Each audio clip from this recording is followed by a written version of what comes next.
CO Manoj Kumar Agarwal তিনি বলছেন যে দ্বিতীয় দফা ভোটের জন্য নির্বাচন কমিশন সম্পূর্ণ প্রস্তুত রয়েছে।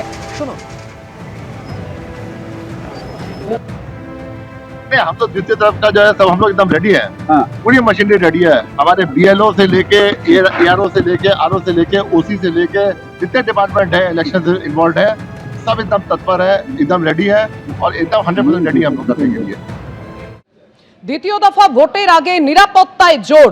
কত কোম্পানি কেন্দ্রীয় বাহিনী মোতায়েন করা হয়েছে এবং কোথায় কোথায় সেই কেন্দ্রীয় বাহিনী মোতায়েন করা হয়েছে আপনাদেরকে জানাবো, কারণ দ্বিতীয় দফার ভোট আর কয়েকদিন পরেই। দ্বিতীয় দফায় মোট 2321 কোম্পানি কেন্দ্রীয় বাহিনী মোতায়েন করা হচ্ছে। নজরদারি চালাবেন 142 জন জেনারেল অবজারভার, 95 জন পুলিশ অবজারভার থাকবেন।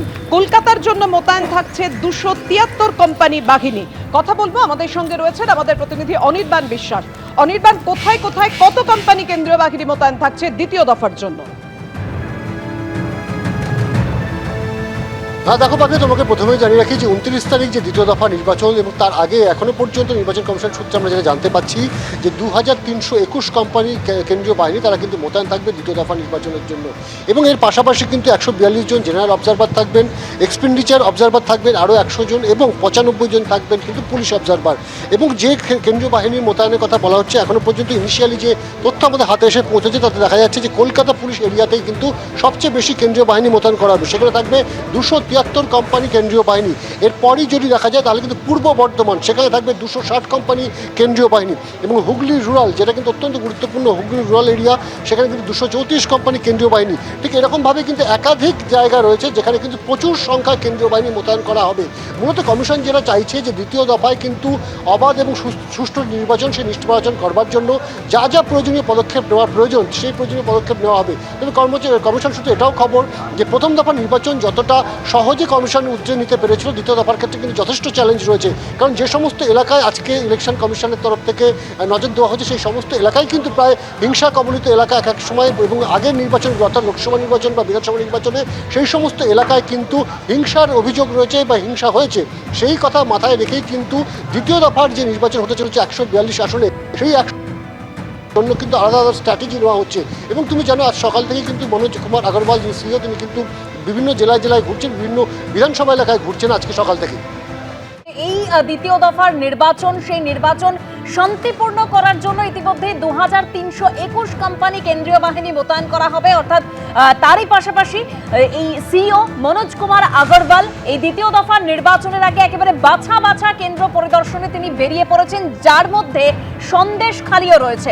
এই সম্পর্কে আরো বিস্তারিত জানবো, আমাদের প্রতিনিধি অনির্বাণ বিশ্বাস আমাদের সঙ্গে রয়েছেন। অনির্বাণ, তুমি যেরকম বলছিলে। দেখো দেবস্মিতা, একদমই মনোজ কুমার আগরওয়াল সহ তার যে টিম তারা কিন্তু বেরিয়ে পড়েছেন। এনকে মিশ্রাও যিনি রয়েছেন স্পেশাল অবজারভার, পুলিশ অবজারভার, তিনিও কিন্তু রয়েছেন এবং তারা কিন্তু বিভিন্ন জায়গায় যাচ্ছেন। এবং তুমি যদি দেখো যে আজকে সকাল থেকে তারা যে জায়গাগুলো গেছে তার মধ্যে ছিল আরামবাগ, বারাকপুর, বনগাঁ, এমনকি সন্দেশখালী।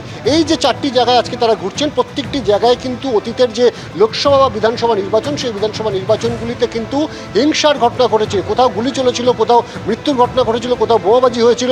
ফলত সেই কথা মাথায় রেখে কিন্তু সিও মনোজ আগরওয়াল তিনি কিন্তু নিজে বেরিয়ে পড়েছেন, সরেজমিনে সেখানে যাচ্ছেন এবং সেখানকার পরিস্থিতি খতিয়ে দেখছেন। শুধু তিনি যাচ্ছেন, পরিস্থিতি খতিয়ে দেখছেন এমনটা নয়, সেখানে কিন্তু যে সমস্ত স্টেক হোল্ডার রয়েছে, পুলিশ থেকে শুরু করে কেন্দ্রীয় বাহিনীর জওয়ান থেকে শুরু করে পুলিশ অবজারভার, ডিও, প্রত্যেকের সাথে কথা বলছেন। কতজন এখনো পর্যন্ত যারা ট্রাভেল মেকার্স রয়েছেন তাদের কী অবস্থা, কতজনকে গ্রেপ্তার করা গেছে, কী পরিমাণে অস্ত্র সিজ হয়েছে, তার বিস্তারিত তথ্য কিন্তু তিনি নিয়ে নিচ্ছেন। কোন কোন এলাকাগুলো সবচেয়ে বেশি সেন্সিটিভ, সেখানে কী ধরনের জোর দিতে হবে।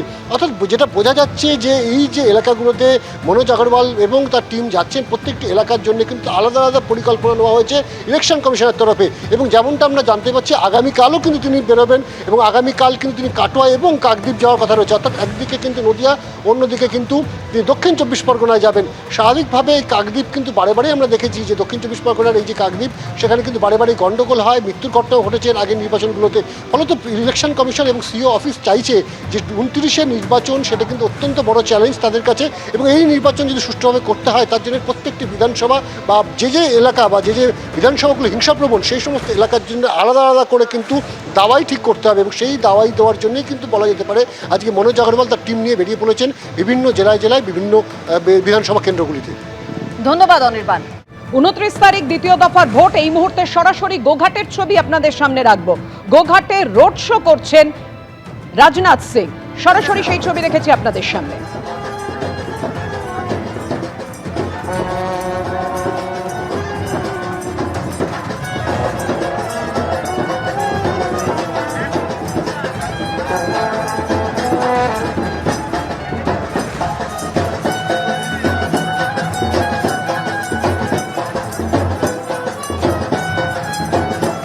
নির্বাচনী প্রচারে রাজনাথ সিং এই মুহূর্তে রোড শো করছেন গোঘাটে। আপনারা দেখতে পাচ্ছেন সরাসরি সেই ছবি।